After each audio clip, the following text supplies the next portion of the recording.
Epic धारा में सभी सखियों और सखाओं को नीलू का प्यार भरा नमस्कार। आज की कहानी है रॉन्ग नंबर, जो जाने अनजाने हम सभी का लग जाया करता है।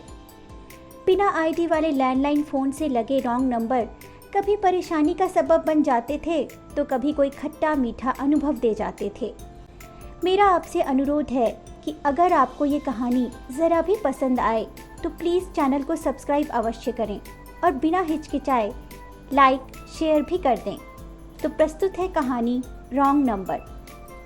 मिसेस त्रिपाठी ने टेलीफोन डायरेक्टरी उठाई और आंखें बंद करके एक नंबर सेलेक्ट किया। फिर अनमनी से उठी और जाकर अपने लिए एक कप चाय बनाई। बालकनी में लटके कपड़े सूख चुके थे। कपड़ों को रस्सी से उतारा और चाय पीते पीते उन्हें समेटने लगी।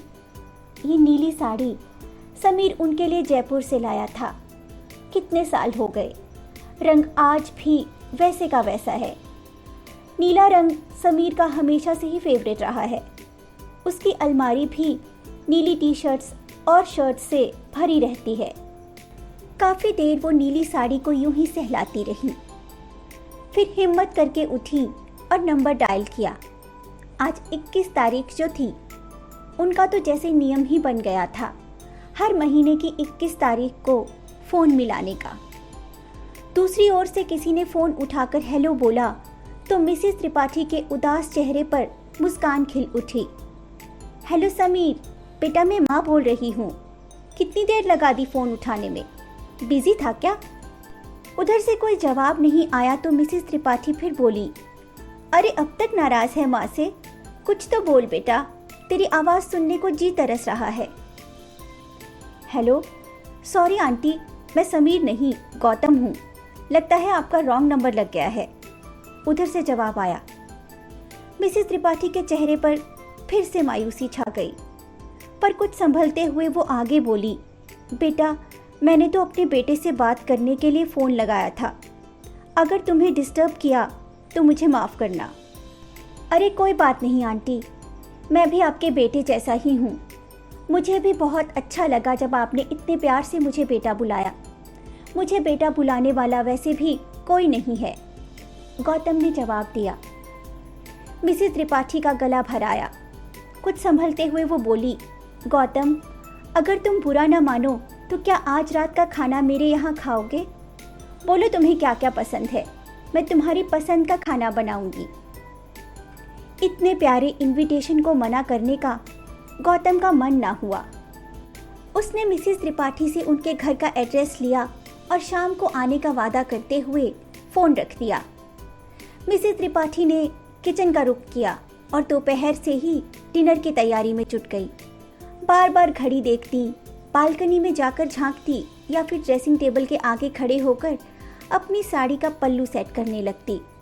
आज नीली साड़ी में उनके पाँव मानो ज़मीन पर नहीं पड़ रहे थे। शाम को ही मिसेस त्रिपाठी सारी तैयारी करके गौतम का इंतज़ार करने लगी। न जाने क्या था उस आवाज़ में जो मिसेस त्रिपाठी को सूखी रेत में अंकुर निकल आने जैसा एहसास दे रहा था। लगभग 8 बजे दरवाजे की घंटी बजी तो मिसेस त्रिपाठी ने एक छोटी बच्ची की तरह चहकते हुए दरवाज़ा खोला। एक बेहद आकर्षक सजीला युवक हाथ में बुके लिए खड़ा था। मिसेस त्रिपाठी ने पूछा, गौतम? गौतम ने आगे बढ़कर उनके पांव छू लिए। मिसेस त्रिपाठी की आंखें नम होने लगी। उन्होंने गौतम के सर पर अपने हाथ रखकर आशीर्वाद देते हुए उसे अंदर बुलाया। गौतम ने देखा पूरा ड्राइंग रूम गुब्बारों से सजा हुआ था। एक बड़े से टेबल पर एक छोटा सा केक सजा था। मिसेस त्रिपाठी ने गौतम का हाथ पकड़ा और उसे केक काटने को कहा। गौतम हैरानी से उन्हें देख रहा था। तब मिसेस त्रिपाठी बोली, समीर मेरा बेटा 5 साल पहले 21 मई को मुझसे नाराज़ होकर कहीं चला गया। दरअसल उसे सिगरेट की लत लग गई थी और मेरा टोकना उसे पसंद नहीं था। उस दिन का गया, अब तक नहीं लौटा। मैं रोज़ उसका रास्ता देखती थी पर उसकी कोई खबर नहीं आई। पुलिस भी उसे नहीं ढूंढ पाई। पता नहीं वो किस दुनिया में चला गया है। समीर की आवाज़ सुनने को कान तरस गए।